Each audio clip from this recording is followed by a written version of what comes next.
Hello, welcome everyone to this edition of eDialogues.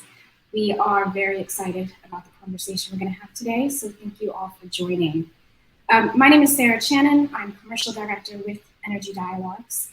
And for those of you who aren't familiar with who we are and what we do, just a very brief introduction. Energy Dialogues is the community for thought leaders and decision makers across the global energy landscape.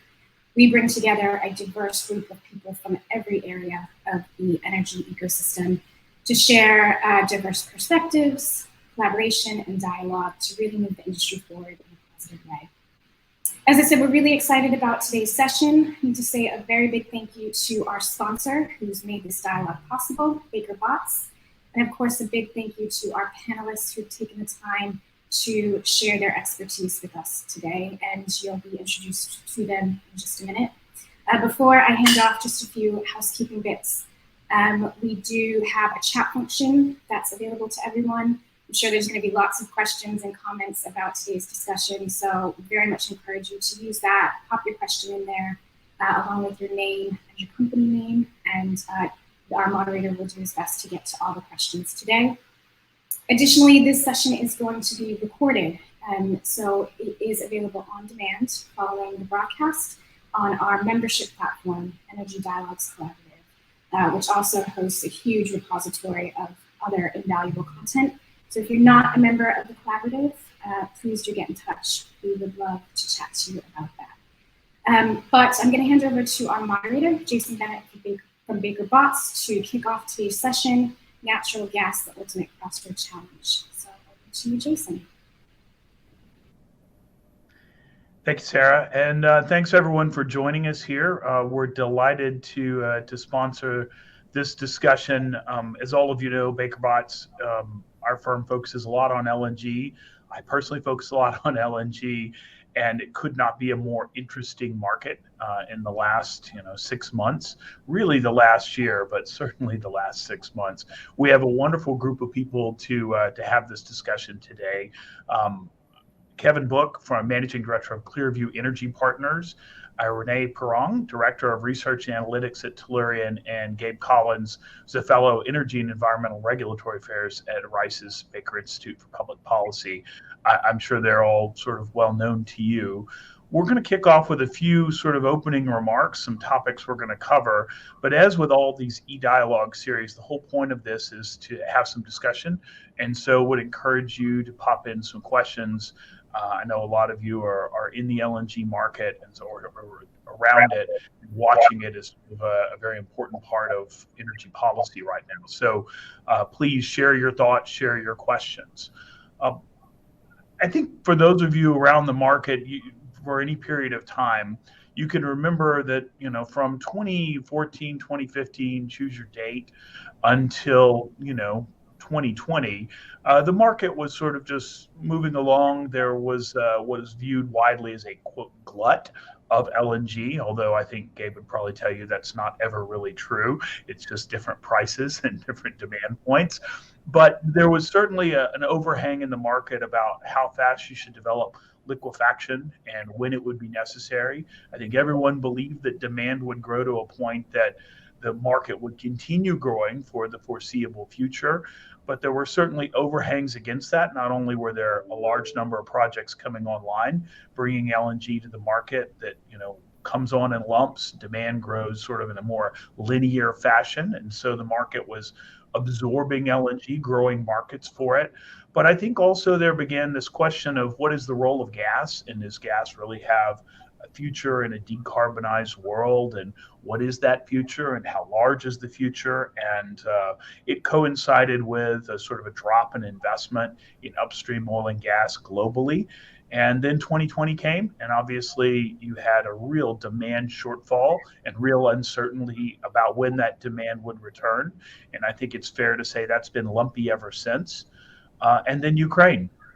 You had a major gas shock in one of the world's largest gas-consuming markets in Europe that continues to this day. You had gas prices that are 5 to 6 times, or more what had been paid previously. So the LNG market, was asked to respond both to an uptick in demand, to the fundamental growth in demand over that period of time, which LNG supply had not kept up with for the various reasons. And the shock caused a real shift in demand sources. Where are we going to get the gas from just pipeline gas, or a large portion of pipeline gas, to LNG? And all of this at a time when gas investments had declined for probably 7 to 8 years or longer in certain markets. And so we had a real shock. And so one of the things, at least I wanted to talk about today on this dialogues, is what is the division between the real growth in demand over the long term and the shock? Because when you think about how the LNG market will grow in the future, you have to take into consideration, are we trying to resolve today's problems with LNG projects that are going to come online 3, 4, 5, 6 years from now? Because that's an interesting way to go about solving today's problems. Or are we responding to long-term demand? And if so, how long is the long term? What does that demand look like? What is the pricing for that demand, and how does it fit in with sort of the decarbonization movement and energy transitions policies in general? I note in particular the EU's sort of switch back to now gas is green. How long will it stay green in the EU's eyes? And what is the fundamental long-term gas market? And I think there's no better time than now to ask those questions. And so with that, I think I will hand over to each of the panelists sort of in turn to give us just some opening remarks of their own. Those were my thoughts on some things to talk about. I'm sure they'll have their own, and then we'll try to get to your questions. So with that, maybe I'll hand it over to Kevin. Well, thanks, Jason. It's great to be here. It's good to join you all. Thank you, Energy Dialogues, and thank you, Baker Botts. My first shower before work job was as a summer intern at Baker Botts here in Washington. So I remain a big fan many decades later. I'm going to think a little bit broader maybe than LNG, although that will be the focus of our discussion, and it is my conclusion. Sort of the world of energy writ large in shortage. Jason, you talked about the underinvestment segment. Russian oil, gas, and coal exports 5.5% of global consumption for decades. Where are we now? Well, Western sanctions have a goal of degrading Russia as an energy supplier.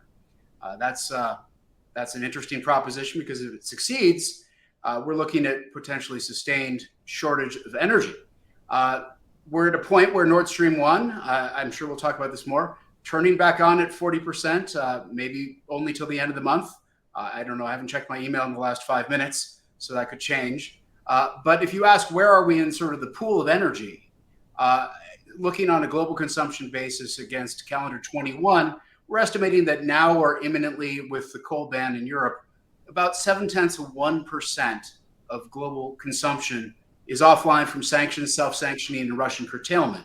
So to put that in gas terms, 120 BCM a year, 11.6 BCF a day, 88.2 million metric tons, whatever language you speak. It's a lot of energy already, and it puts out a continuum of impacts. 100% of the world can do with 0.7% less, or 0.7% of the world can do with 100% less. We're already seeing some countries, some people being priced out of markets. Where you fall on that continuum between those two endpoints is really a function of economic circumstance. And so, why I bring this up? Well, because today's also a day when Europe talked about rationing, 15% voluntary unless it becomes mandatory, save gas for a safe winter. The tensions between energy haves and energy have-nots could really strain alliances. And there's already some fair weather friendships over the last few decades of secure energy supply that look like they could go further. So let's be blunt about this. When energy stops, the bets are off. I mean, the U.S. already has some sanctions fatigue from high prices. Other countries in the world are getting there too. High prices constrain opportunity, but empty tanks, empty pipes constrain reality.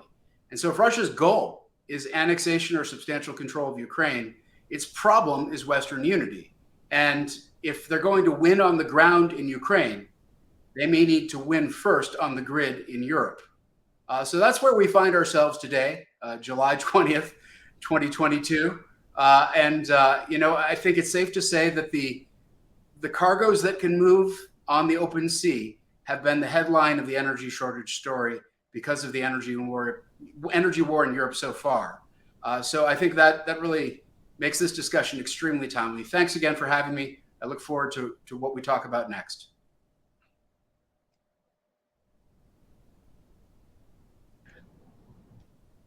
Great. Jason, Thanks, Kevin. And maybe we'll hand over to Renee for some opening remarks. Thanks, Jason. First, I'd like to also thank Energy Dialogues for kindly inviting me to speak today, and also to Jason for facilitating this panel and moderating this discussion. As an LNG player, most of my comments will be around LNG markets, and I'd really like to highlight the fact that we are indeed in a paradigm shift resulting from the Ukraine crisis. The price environment that we see today will be far more durable than previous bull markets because of structural changes to both supply and demand across all LNG markets, but more broadly, energy markets as well. Under the surface, this crisis is underpinned by years of underinvestment, not only in gas and LNG, but also in traditional fuels as we've diverted billions of dollars away from dispatchable fuels to intermittent greener sources. So, and all the while we've been ignoring energy security realities that have never really gone away. So my remarks will, first I'll share some broad headline numbers about the scale and scope of the challenge that Europe faces. I'll address some what I think are a little bit underappreciated aspects of the supply shock of this crisis from an LNG perspective, and I'll offer some potential long-term implications to global gas demand and environmental considerations. So if we're looking at Europe, I think it's useful to see where we were. And historically, the continent has taken between 35 to 65 million tons of LNG per annum. So far this year, we're at about 63 million tons, which puts us on track to about 125 million tons by the end of the year. Now, those are remarkable numbers, obviously, but based on our own analysis and expectations of the balances of European markets, we see a total of 150 million tons of LNG requirement if Russia and Europe agree to take only that as under long-term contracts with Gazprom. Obviously, I think that's an increasingly less probable scenario relative to a rapid decoupling between Russia and Europe. And in that scenario, the number grows to about 170 million tons of LNG required for Europe over the next decade. So if you put that in perspective, by 2035, that's equivalent to about 30 to 40% of the total LNG market. And obviously, historically, Asia has consumed about 75% of global LNG. So we see Europe as no longer the market of last resort, quite the opposite. It's highest on the willingness to pay scale, at least for the foreseeable future. But from a supply perspective, we also see Russia as exiting the stage as one of the largest exporters in the world. Prior to the crisis, we saw about 140 million tons of targeted LNG exports from Russia, according to the Kremlin. About 80 million tons of that was in a pre-FID phase and is completely wiped off the table.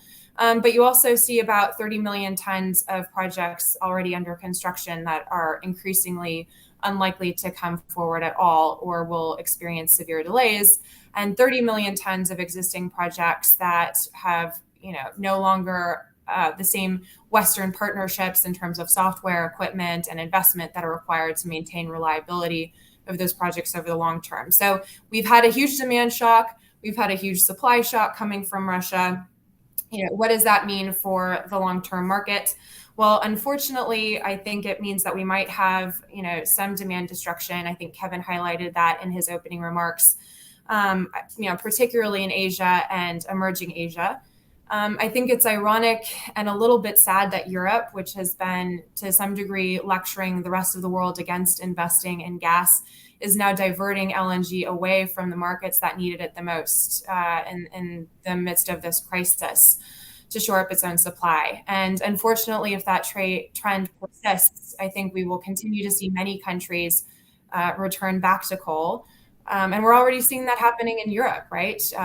European coal consumption has reversed its declines, is at highs, and they are now prolonging the life of those existing coal-fired power plants. So And as foreshadowing, the IEA actually sees coal investment increasing over 2022 to levels not seen since 2015, essentially in 1 year wiping out almost a decade's worth of declining coal investment. So all of this points to a long-lasting period of high gas and energy prices as a whole. The only antidote to this is more investment in traditional energy projects, including LNG, but it is also important that those projects are in regions that support global energy security aims. So with that, thank you so much. I look forward to the conversation. Thanks. Thank you, Renee. And Gabe, maybe you can wrap up our initial comments round. Thank you. Absolutely. And I guess it's fair to put the fellow lawyer in the position of having two really smart people in front of him and to try to come up with something semi-intelligent afterwards. And so I'll keep my remarks pretty short here. This is really about the 4-3-2-1 of the unfolding European and global gas crisis. And I'll break that down here for you. So there's 4 energy sources that can reliably and from a full value chain perspective and cost effectively operate at industrial scale. That's oil, that's coal, that's nuclear, and that's gas, the subject of our discussion today. There's really 3 pivotal events, at least in my assessment, that have brought matters to a head in the European gas market. Event 1, if you look at the spring and summer of 2014, Russia seizes Crimea and ignites a lethal separatist war in eastern Ukraine. These events should have accelerated Europe's efforts to diversify away from Russian gas, but the largest consumers in Western Europe instead actually sought to deepen their reliance on Russian gas by continuing to pursue the Nord Stream 2 project. The second event, in spring of 2021, Gazprom began systematically withholding gas flows to Europe. This now appears, I think, in with the benefit of a bit of hindsight, to be an intentional preparatory step that was aimed at destabilizing European economies and political systems in advance of the invasion that the Kremlin by that point likely knew that it was going to launch. And then the third important time point is February 24th of this year. I think it's not overstating that to view this as 21st century Europe's day of infamy. Russia basically launched the largest combined arms operation that we've seen on the continent since World War II. And I think it's very reasonable as well to think that as a byproduct of this violent revisionism, it's probably reshaped European and arguably global gas markets for years, if not decades to come. So two timetables that we should look at these momentous energy shifts on. The first one is the short term. Europe, I think in many ways, at least in the OECD world, is in for the roughest winter. But I think we should expect chop and high prices in Northeast Asia, and to a meaningful but probably lesser extent in the United States as well.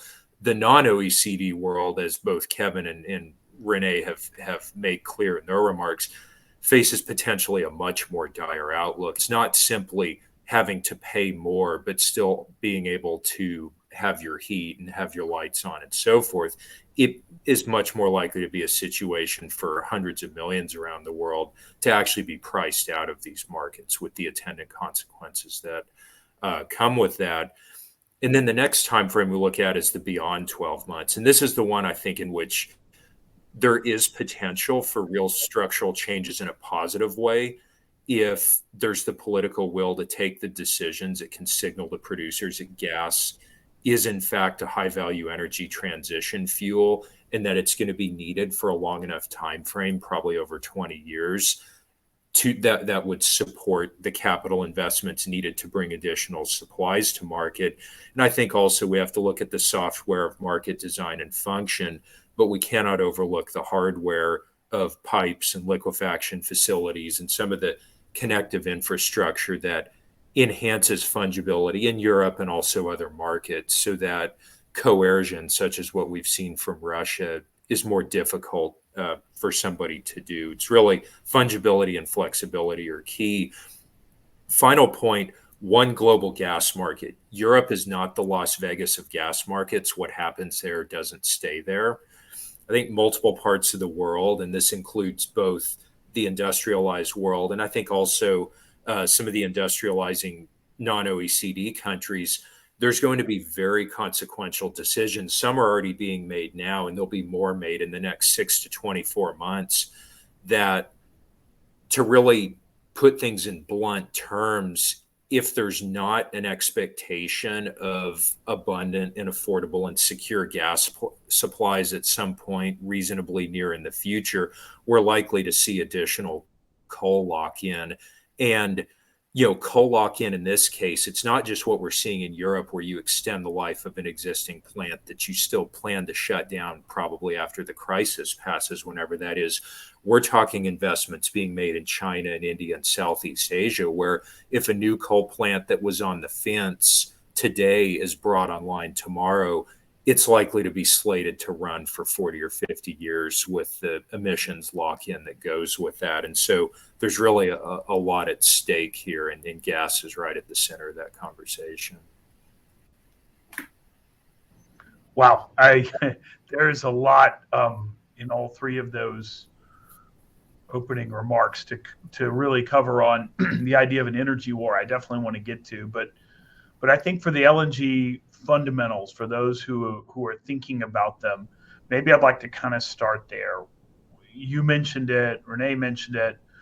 Renee, I think you said, paradigm shifts, mass structural changes. Gabe, I think you're really focusing on the moment and whether we're going to have a long-term, whether we're going to turn and look at LNG as a transition fuel, whether that's going to happen, and its competitors. I mean, I think you're putting renewables as a given to the market, and then thinking about, even with sort of mass renewables and mass battery adoption, there's still a giant MMBTU gap, and thinking about what can fill that gap, and those four competitors: oil, coal, nuclear, and gas.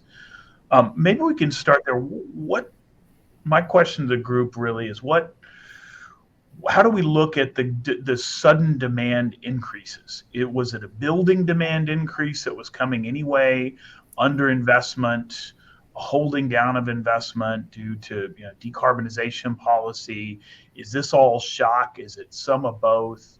How long do you think we, in the LNG market, there's a lot of people out there investing in LNG liquefaction projects, a lot of customers signing up for 20-year deals. We're building looks like we're going to build a lot of new hardware, as you say, Gabe. Is this the right path? Do we expect this global gas market to continue over the very long period of time, in light of the competitors, in light of what we saw the decade before and what we saw with COVID-19? Maybe I'll just kick that out there, and whoever wants to start on that can. I guess it's like at that moment in class where nobody talks and you feel like you have to raise your hand. Gabe, why don't you go ahead? I don't. You want me? Yeah, I guess I inadvertently raised my hand there, but Jason, I think to really cut right to the core of this, if we're serious about energy abundance, which I think is essential both in the industrialized world, and I think in some ways it's almost more existential in the parts of the world that suffer from energy poverty, gas is a great way to get there, and it provides services that either we're not able to get from some of the energy sources at the same kind of price point and without a whole bunch of other investments. And here I'm talking about renewables, where if you're actually wanting to industrialize and you have to price in intermittency, that's a tremendous challenge. It's one that we don't think of.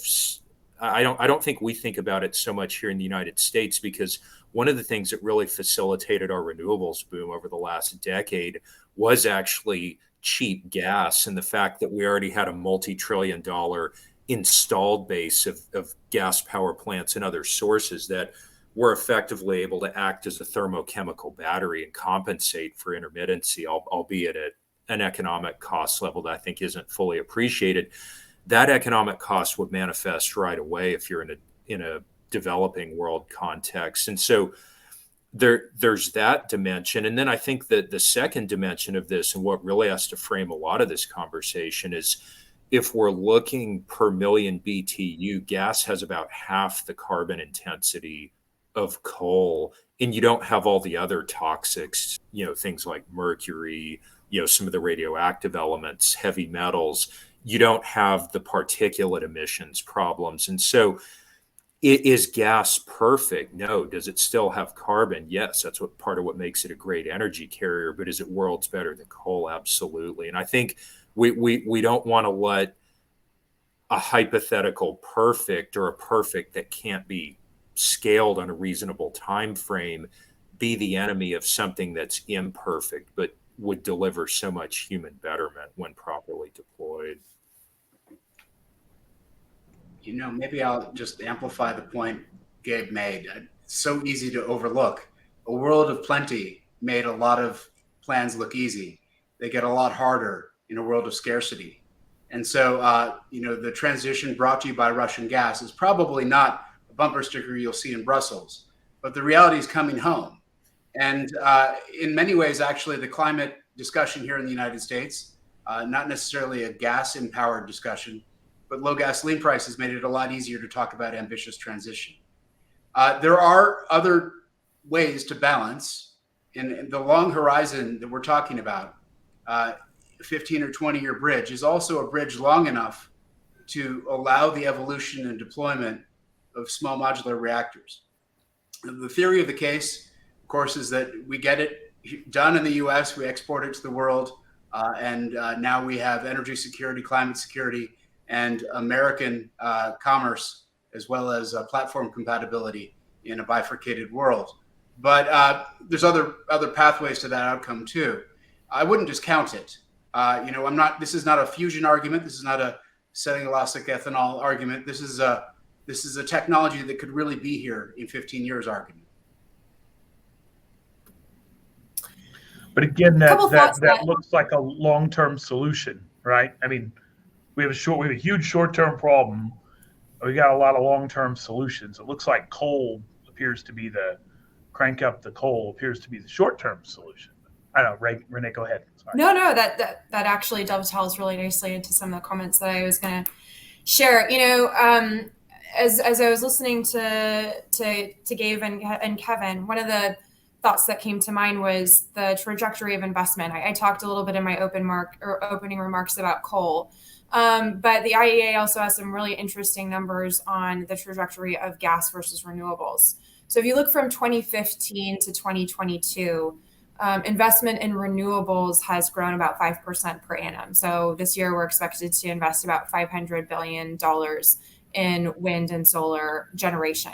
Okay. For gas, it has been declining at about 3% per annum over that period of time, not only for its, as Gabe puts it, the hardware for the CCGTs and the generation facilities, but more importantly, the fuel, right? The upstream investment that you need to power those facilities.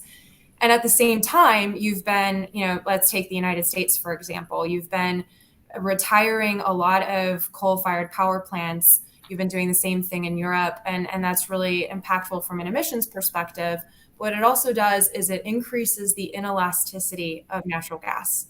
And we've seen that across the entire globe. And so you see higher gas demand despite these crazy prices because you need something to keep the lights on as we're all sitting here, hopefully in our air-conditioned rooms with this heat wave happening behind us. So I think it's important to recognize that, I think investment oftentimes is a catchphrase, but it is necessary to improve the resiliency of the total energy system. It's more than just a catchphrase.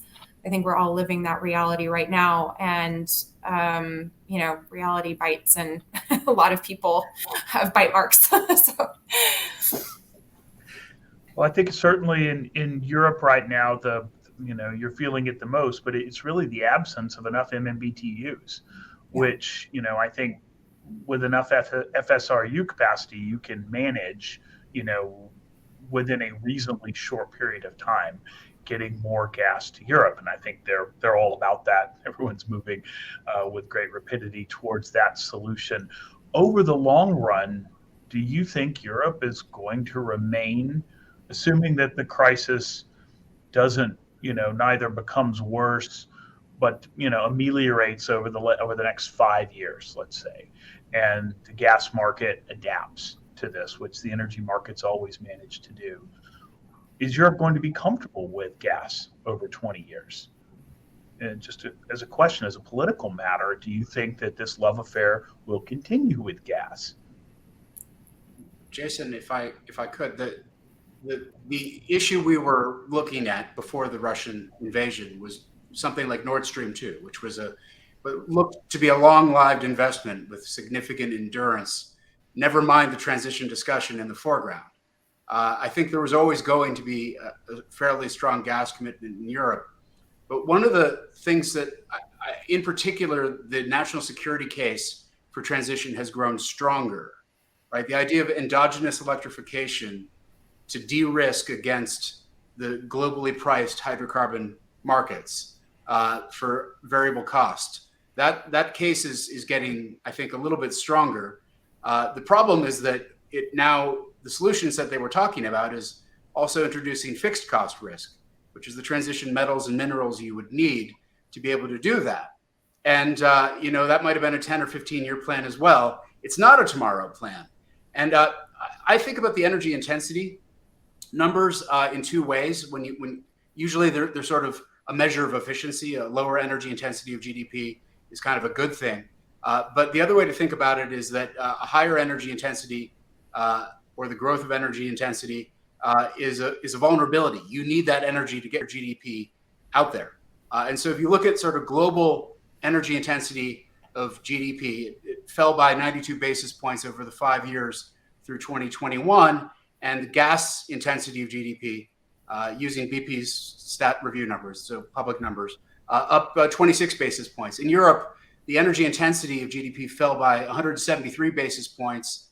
The increase for gas was 37 basis points. So you have this discordant trend. Renee talked about the underinvestment that had been happening, even as you have this greater dependence of both global economies and in particular European economies on gas for their economic output. So I think the answer, at least the way history was trending before the war, was they were going to be more gas intensive because that was going to be how they were generating output. Now that we're in this position, though, minds are definitely focused. The question will be whether there's any buy-in for digging holes in Western countries that right now are still a little bit squeamish about environmental concerns. Well, and I think to build on that also is, when we think about gas use, in Europe or in other geographies for that matter, there's sort of the discussion at a more philosophical level of gas as, whether it's a starter fuel if you're in the industrializing non-OECD world, or whether it's a bridge fuel to, SMRs, or whatever energy sources come next 15 or 20 years from now. There's that discussion. And then there's the more immediate concerns that I think the Russia's invasion of Ukraine has really highlighted is where do those molecules come from, and also how do those come? Because if you're thinking about gas as a coercive instrument, and Exhibit A is Russia's behavior over the last year and a half or so, a pipeline is by far and away the best way to coerce. It's a bit like a knife fight where you're tied to each other, but I think in this case, the Russians have a longer, sharper knife than the Europeans do, and we're seeing that play out in real time. LNG is a much different situation because what is embargoing somebody or trying to reduce flows mean? It would just mean they go somewhere else on tidewater. And then, like just to kind of make the example concrete is, let's say that the world had not had any pipelines and all gas was traded by LNG. Gazprom would not have been able to withhold the equivalent of 5% of annual European gas demand in 2021. Those tankers would have just gone to China or South Korea or Japan, and whatever would have gone into there would have been rediverted to Europe. The fungibility would have filled the gaps. Pipes kind of break the fungibility. And so what I almost see going forward with Europe is, I think these empirical numbers that Kevin and Renee are talking about in this dynamic of inelasticity are very real and are not going to be broken soon. And so I think we are going to see a bigger push for LNG. And I think the real question is, can we reach the point that we underwrite the projects needed to get those molecules out on water? The world has the gas underground. The question is, are we willing to make the decisions above ground to build fund the drilling and the hardware and, create those new trade paths? Yeah, I think, Jason, in your question, you said, well, Europe retained its love affair with natural gas. And maybe continuing on the metaphor, if this was a romantic comedy, Europe realizes it always needed gas and it should have never said goodbye in the first place. But, I think really it comes down to what are your alternatives? I think Gabe highlighted the geographic alternatives really well. It seems clear that there's, it's gas, it's coal, it's nuclear, and there's choose your own adventure from there.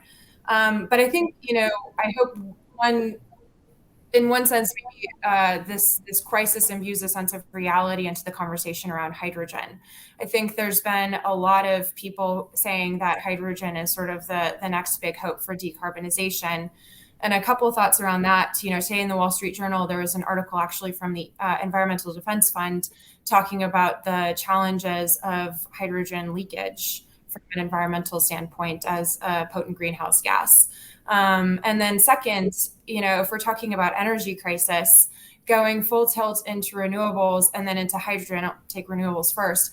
It's so energy intensive to build the wind and solar generation required. It actually puts you in an energy deficit in the first few years because it takes more energy to build those facilities than it does to generate it. So in the short term, it's probably not prudent to unleash a huge amount of wind and solar from a global energy crisis perspective. But then if you carry that into hydrogen and specifically using that to generate green hydrogen, it is so energy intensive to generate those molecules. If you were to just decarbonize the existing 70 million ton market for hydrogen that exists today, that's almost all gray, it would require all of the electricity generated in Europe. So it's these are not really sort of feasible numbers in the best of circumstances, let alone a global energy crisis. Maybe we're feeling like a shift from aspirational energy policy to realpolitik, which is, we've got to look at our long-term goals. We've got to square them with our short-term realities. And that's obviously not a situation you want to find yourself in. But, the fundamentals of the energy market will continue, which is, if there's high demand and high prices, investment should follow. And we had a couple of questions around investment that I want to make sure we cover.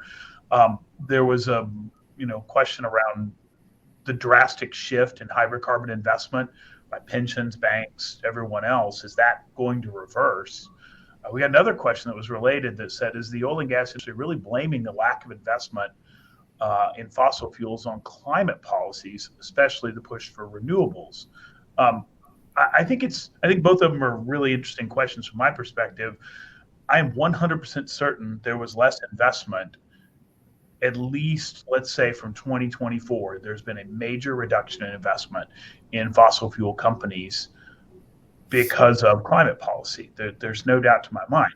I also think, and this maybe gets to the blame question, there wasn't a whole lot of money made in the oil and gas market since 2012 forward, the last 10 years. Did a bad job of turning investment into return. And so I think, this is not a light switch. There are a lot of factors that go into these things. And I think going forward, to accomplish any of the goals for energy growth, it's going to require a lot of investment. So let's say you believe that we ought to invest heavily in renewables and we need to get batteries. We need to not make one way to get off this gas problem is to go as renewable and energy clean as we can. That's great. It will take a load of investment, and the rates of return right now are not pushing that investment. And if you want more gas, investment. If you want nuclear, if you want to change to nuclear, investment. All of it's going to take a pile of cash on a go forward basis. And so I think that's the investor market is going to probably, I think, greed, everything seems really important until greed shows up. And when there's a return, there will be investment. It's just a fact of life. So I think the question is, where will it go? And at least from my perspective, I don't think these are competing things. I think we're going to need every electron, every molecule we can generate for the foreseeable future, especially if conflict with Russia continues. So I think there will be plenty of room for investment in renewables and batteries, and they're not competing with the need for investment in gas, and it's probably not even competing with coal. I mean, we just need a lot of molecules. But I would ask you to kind of take a view on some of those investment questions. Hey, Kevin, jump in there. You look ready. I'll go. I think, first of all of the above, which is what you just described, grows very well in the fertile soil of not enough. So when we had a period of surplus, it was surprising that there was so much money chasing molecules that weren't delivering return. And now it's a little bit surprising that we're in a period of scarcity and there doesn't seem to be money. But fool me once, shame on you. Don't get fooled again. What was the Bush quote? It's hilarious, but I never get it right. Anyway, the point is that you have an explicit effort, a policy effort to raise the cost of capital for fossil fuels by internalizing, indirectly financializing climate risk. So maybe not putting a price on carbon per se, although that's happening in Europe and has since 2005. But here in the United States, for example, the SEC disclosure rule is really not just about telling investors what they need to know for prudential risk purposes, but also trying to embed that climate risk into the cost of capital. And there's other indirect financializations happening throughout the regulatory apparatus in the West, including higher margin requirements, greater insurance obligations. These are the kinds of things that frictionally reduce the return. And if they really start to take hold, then the natural consequence would be, of course, you would not see as much capital chasing fossil energy compared to alternative energy sources. There's a second force at work, though, that I think is perhaps deleterious for the entire category, not just fossil energy, which is that the government interventions we're seeing, which are pretty substantial, right? If you think like, what have we seen in the last few years that I've only talked about or thought about as an analyst in the past? All of it, right? Abqaiq getting hit by the Iranians, forward to the biggest SPR draw ever in history, and we're just getting started. This level of intervention by government, Électricité de France, becoming de France entirely instead of 84% de France. This is the kind of thing that does scare away capital writ large, or force at least a higher cost of capital onto the acquisition thereof. So I'm not sure that this is going the right direction in terms of government policy, but certainly in terms of fundamentals, the ability to generate organic return and give it to investors with some discipline on the upstream investment side and midstream and delivery side, I think is finally here.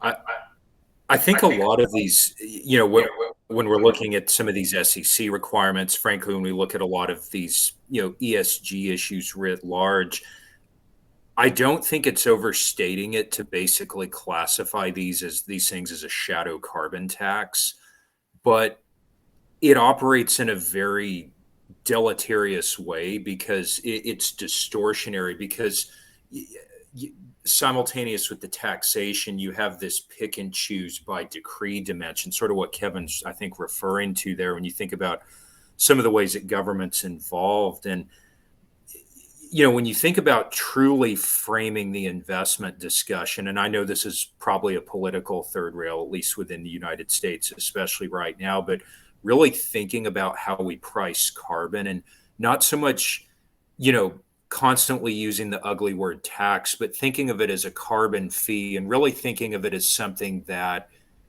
in many ways is an investment in our future. And it's something that, if applied broadly and transparently, you level the playing field and you probably would actually incentivize a lot more capital deployment than we see now in some of these, interesting energy spaces and technologies. And B, is you would do it in a way where winners are more likely to arise based on their technological merit and scalability rather than how favorably they're viewed by one political faction or another, which is a terrible approach to take in a hyperpolarized political system. And that's kind of where we are right now. Yeah, a couple thoughts to add. I think, a lot of the investment in renewables over the past decade or so has been generated from a lot of cheap debt, right? So I think it'll be really interesting to see what happens to renewable investments as interest rates increase and the economics of those projects are, fundamentally different than they were, although maybe higher power prices change that. But, that's a balance that I think we need to keep an eye on. But I don't think I agree with both Gabe and Kevin that we can't discount the policy and then sort of the bottoms up ESG pressures. I wish I had this slide, but I'll try to explain it. If you look at the oil price historically relative to the XOP, use that as sort of an analogy for the asset price, right? The underlying asset price of oil. Historically, they track almost exactly, right? Oil prices go up, investment in E&P goes up. Over the past 3 to 5 years, if you look at the number of Google searches for ESG, it's skyrocketed. And at that same period of time, even as oil prices increased, investment in those companies did not increase. So the industry has indeed been starved of capital for ESG reasons. And I also think if we think about the letters in ESG, we've been so myopic in our focus on the E. It's not just environmental, it's actually mostly E emissions. But the current crisis, I think, shows that we can't ignore the other two letters. It's like E and then S and G have been silent. And I think that in the context of the current Ukraine crisis, S should stand for security. And I think there will be more investment going into projects and traditional fuel projects that encourage energy security away from unreliable suppliers, like, for instance, Russia. Let's talk for a second about Kevin's point, and really the point you're all making, about sustainability and what it means. When you talk about the E and ESG, the sustainability question is really what's being called into question with the SEC disclosure rules. Is your industry sustainable? And from an investment perspective, you say, well, what's our sustainable business? And when the government is sort of saying, well, we don't think it's sustainable, they're sort of reaching a conclusion there and driving investors towards it. And I see the tax issue that Gabe is listing there. But for it to be sustainable, there has to be a couple of things. There has to be the market for it. And we talked about that earlier. And it sounds like the conclusion is we're going to need this gas, even if we don't have the conflict, or am I hearing you wrong? Is maybe with or without the conflict, we need the gas? And the second is if the conflict were to resolve, maybe we need less of the gas, maybe we need to continue along this build curve. I don't know. But the other one is for it to be environmentally sound, for people to feel like decarbonization, which I am a firm believer is going to continue. I think there's a strong push globally for decarbonization. And with gas, that means, it needs to be better than coal in all circumstances. I think, at least on this panel, we all believe that it is. But there is a question of methane emissions, fugitive emissions along the chain and their impact, and compared to CO2 emissions and coal emissions, things like that. And so it has to address those questions. So maybe come back to that question of sustainability. Can we deal with the emissions coming from gas such that it is believed to be a long-term solution, especially vis-a-vis coal, but vis-a-vis other things? And are we going to continue? Do we believe it's sustainable even if the conflict resolves? Is a way to go about ESG thinking. Well, go ahead, Kevin, and then okay. You've got the first phoneme. You first. Okay.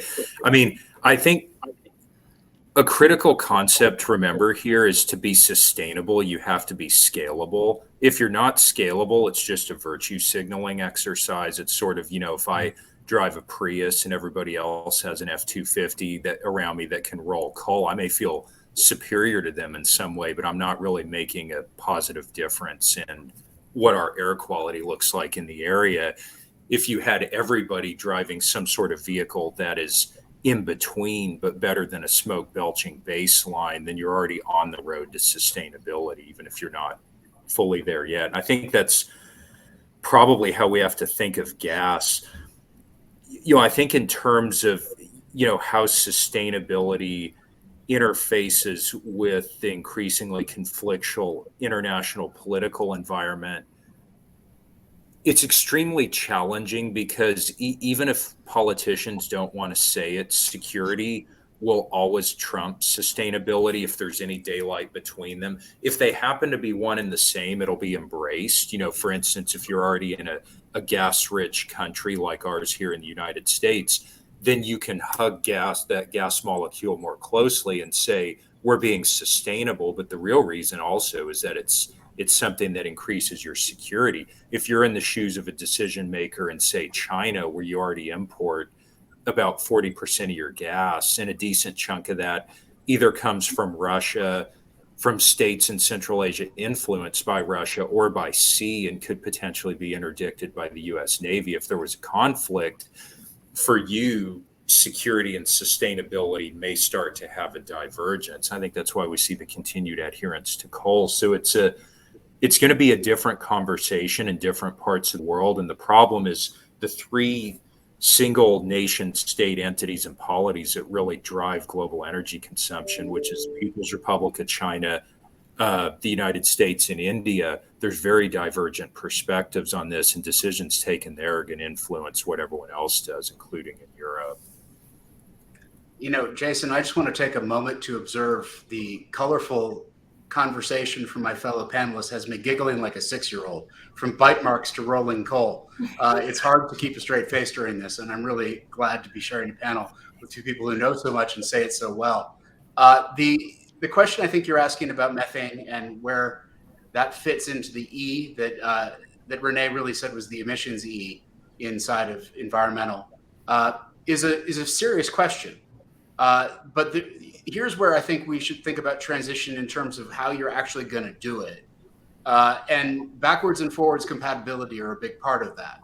The electrification solution is a new fuel and a new technology delivered into a context where if it's greenfield and you can run it affordably, power to you. You don't need to think about the past. But for most of the world, you do have to think about the past. And using an old fuel in a new way, like LNG, or new technologies that otherwise could use gas more efficiently, those are solutions along the continuum of transition investments. And so too is the forwards compatibility to certified gas, to renewable gas, to other molecules that you can find that work the same way in the same hardware, but have different attributes. And so there's more flexibility that comes from having backwards and forwards compatibility than I think you might want to give credit to. Can you always clean up your production and your transportation of a fuel? Of course.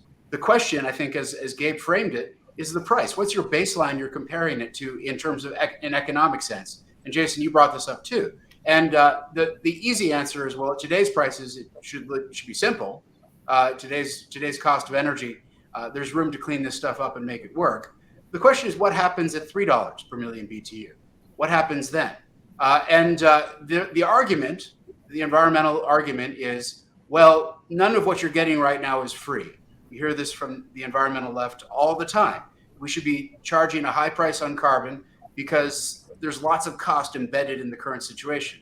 Well, a good, transparent regulatory framework that rewards these relative emissions reductions that Gabe is talking about are going to take us the rest of the way across that transition process to where we can clean up gas to the point where it needs to be. So is it already happening? Yes. Is it easier to high price? Yes. But is it possible to keep doing it? Yes, with smart regulation in place. Yeah, Kevin, yes, you took the words right out of my mouth. I was going to say, as an LNG developer, as a gas producer, I don't want 1 BTU to escape that I can sell. At these prices, I think everyone's incentives are aligned to capture and reduce methane emissions across the value chain, so we can and burn it and create value, right? I think it's also important, we were already on a path before this crisis as an industry, to really commit to reducing our methane intensity. And it is definitely critical to be good stewards of our resources and to reduce our scope 1 and 2 emissions. But the scope 3 is by far the biggest problem. And if, I don't think it's appropriate to have such a myopic view on on emissions when this is an enormous problem. And the world will continue to need more energy, and we need to address the scope 3 issues as well, which means coal to gas switching. It means more nuclear. It means more renewables. So, and then finally, I think we also have to recognize the fact that where you produce the gas matters as well from a methane intensity perspective. I've heard anecdotally prior to this crisis, there was a company that I shall not name that was essentially validating the emissions of Gazprom and said, oh, yes, this is the cleanest gas you can get. It's no methane emissions. It's very, very clean. Europe, have at it. And there was a lot of raised eyebrows around that because I think satellite imagery shows that that's probably not the case. So, just a point of interest that one of the, I think, worst offenders from an emissions perspective is increasingly a pariah as a gas producer. All right, we've got about 3 minutes left, so sort of a rapid go through. If LNG is going to come to the fore, where's it going to come from? I mean, you need a few things. You need a resource base. You need the investment that will come together to build really expensive liquefaction plants and delivery systems for gas and processing, everything you need. And the third is you need political acceptability. So if we're going to see a large number of liquefaction projects, where are they going to be? Renee, why don't you kick? Yep. Okay. So there's really only 17 million tons of incremental capacity that you can get out of Qatar beyond what's already under construction. If you string together all of the reasonably viable but probably really expensive LNG projects around the rest of the world, maybe that's 70 million tons. So that really just leaves the United States bearing the burden of addressing both the LNG demand growth from Europe and then the pre-Ukraine crisis demand growth that we saw coming out of Asia. So really, I mean, the market is going to be, in my opinion, quite tight for years to come. And the US is really the only place where you can get scalable additional liquefaction supplies in the context of Europe potentially needing 150 to 170 million tons of LNG imports per year. And you think the investment market and the banks will support it here in the U.S.? I think the capital formation is there, yeah. Gabe? I would fully, Renee has better numbers than I do, and I would agree with the general trend she's describing. What I would say she also just described, frankly, and this ties together things that Renee and Kevin and I have all said, is this really makes a case for accelerating the small modular nuclear revolution here in the United States, because if we deploy those things here, it's likely to be displacing gas out of the power market that can then be potentially liquefied and exported. And that allows you to scale low carbon power without having to think about nuclear non-proliferation and other types of challenges you get when you send these things abroad. So I think it's a domestic opportunity story that kind of captures the best of both worlds. So, I mean, I think the answer to your question, Jason, is going to come out of rocks that are near water in a stable economic and political system, where you have the ability to source and maintain capital. But to the point that Gabe just made, we are transitioning here in the United States for a variety of organic reasons. Subnational policy is greening the grid a lot. For us to be able to push our molecules out onto the water, we need to have connection from the production site to the coasts. For us to be able to source renewable power and displace gas in our demand centers, we need to have transmission between supply and consumption. So there is an incredible opportunity for the United States to do both things at once: green itself while also providing energy security to the world through LNG. I think the big missing piece and the critical part of the story is going to be that middle part, which, as we know, is also easy to build. But I guess you'll have to take that up in another conversation. Well, we definitely will. We're kind of out of time. I think the interesting point there at the end is, at these gas prices, how long will the U.S. consumer be really excited about exporting all this gas? And when will all those pipes and all that equipment that is necessary to create, and the investment in the upstream to reduce those prices, when and how will that happen? So we'll have to save that one for another day. But thank you. This was one of the most interesting discussions I've heard lately. I really wish we'd had more time to spend on the concept of the energy war beginning in 2021 and what are the different paths it can go down, and energy as a security and a weapon and things like that. I think it's a tremendously interesting topic, but we'll have to leave it there for today. Thank you so much.